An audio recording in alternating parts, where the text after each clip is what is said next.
Yeah, yeah, yeah, yeah. Because I'm happy. I'm a Muslim, that's what makes me happy, and that's the truth.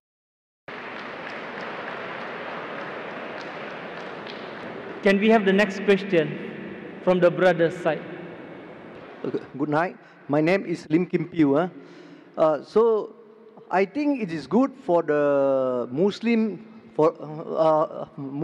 extremists, Muslim against extremists against the Western Christian who are ego and proud, because the Western Christian are rich, developed, and progress, and they look down on the Hindu, Muslim, and Buddhist.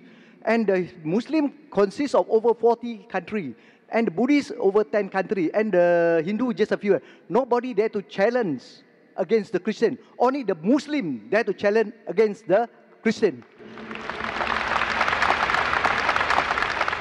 The brother has said emotionally that the Christian of the Western country, they look down upon the Buddhists, the Muslims, the Hindus, and no one dares to challenge the Western Christians except the Muslims. Brother, I slightly differ. What you're saying is right. All Muslims don't have the guts to challenge the Western world.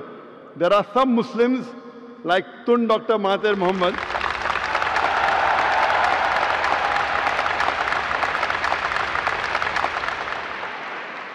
all the Muslims don't have the guts. And I am a person who is not very much in favor of politicians. There are very few politicians who I respect, and one of them is Tun Dr. Mahathir Mohamad.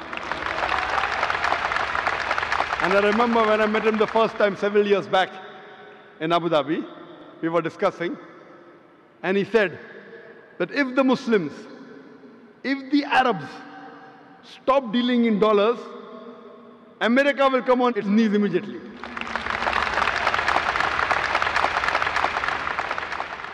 There are few politicians who I really care. One was King Faisal of Saudi Arabia. He had the guts. I remember when you read his biography that when oil was discovered, he said, let's have the meeting in the desert. And that time when they pressurized the Muslims, King Faisal said that we are Badus, we are Bedouin, we are Arabs, we can go back to the desert. What will happen to you when we stop giving you oil? And I believe one of the sayings of Dr. Tun Mahathir Mohamad was that if he had the control of the oil, what the Arabs had, he would have ruled the world.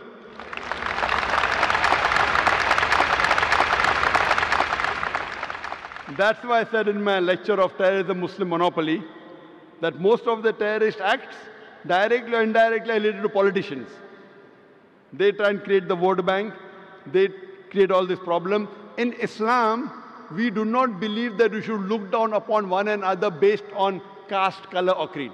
Allah says in the Quran, in Surah Hujurat, chapter number 49, verse number 13, Ya ayyuhan nasu inna khalaqnakum min zakarin wa unsa wa jalnakum shu'uban wa qaba'ila lita'arafu inna akramakum indallahi atqakum inna Allaha alimun khabir. O humankind, we have created you from a single pair of male and female and have divided you into nations and tribes, so that you will recognize each other, not that you shall despise each other. And the most honored in the sight of Allah subhanahu wa ta'ala is the person who has taqwa. The criteria for judgment in the sight of Allah subhanahu wa ta'ala, the only way one human being can be superior to the other human being is not by wealth, it's not by color, it's not by creed, it's not by sex, but it is taqwa, it is God consciousness, it is piety, it is righteousness. In Islam, we do not believe one human being is superior because of wealth or color or caste or creed. It is taqwa. And I do agree with you. I do agree with you totally that the Western world, they think that they are superior. They think they're superior. The only way you can be superior is by being extra God conscious, by being righteous, by being pious, not by setting rules. And when the Western world talks about justice, when they talk about freedom of expression, if it does not hurt them, you have freedom of expression. If it hurts them, no freedom of expression. And the Western world talking about justice, I feel that one of the most unjust countries in the world are the Western countries. They talk about justice, but they are far away from justice. However much they are trying to attack Islam,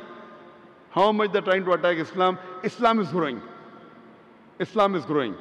There are, mashallah, few Muslims who speak against the Western world, and the Western world tries and shut their voice. That's what they tried to do to your ex-Prime Minister, but mashallah, Allah helped him and he came up again.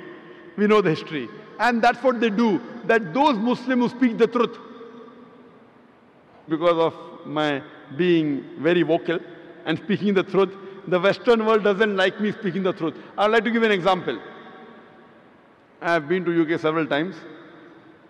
In 2010, when we had the Wembley Arena, we had the NEC Arena in Birmingham.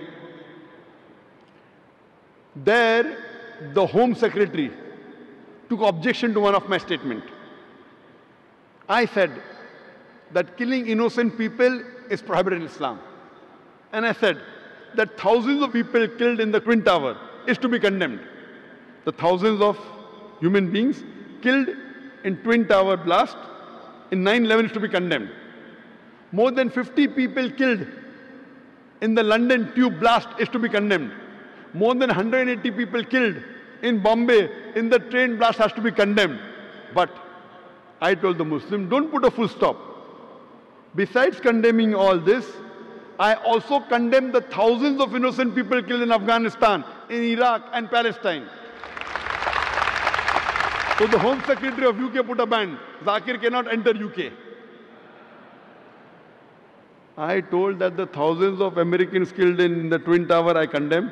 More than 50 Britishers killed in London condemn. More than 180 Indians killed condemn. But I was careful that thousands of innocent people killed in Afghanistan. I didn't say thousands of Afghanistanis. Because you know the Western world considers some are terrorists. So I was careful in using my statement. Thousands of innocent people killed in Afghanistan, in Iraq, in Palestine. So they want to ban me. They talk about freedom of expression. As long as you don't expose them, they don't mind. Once you expose them, they don't like freedom of expression. So I do agree with you. But alhamdulillah, summa alhamdulillah. However much they try and suppress Islam, Islam is spreading. The more they try and suppress Islam, the more Islam is spreading. Whatever they do, because Allah has given a promise that this deen will prevail over all the deens. And today, what the Western world is fearing maximum, they fear Islam. That's the reason they're bringing all these restrictions, etc. But what they do, inshallah, we believe in the commandment of Allah subhanahu wa ta'ala that Islam will spread and is bound to spread. Allah doesn't require me or other people to make Islam spread. Allah has given a promise in the Quran, and inshallah, very shortly, you will see this coming true, that the power from the Western world will be taken away. Hope that answers the question.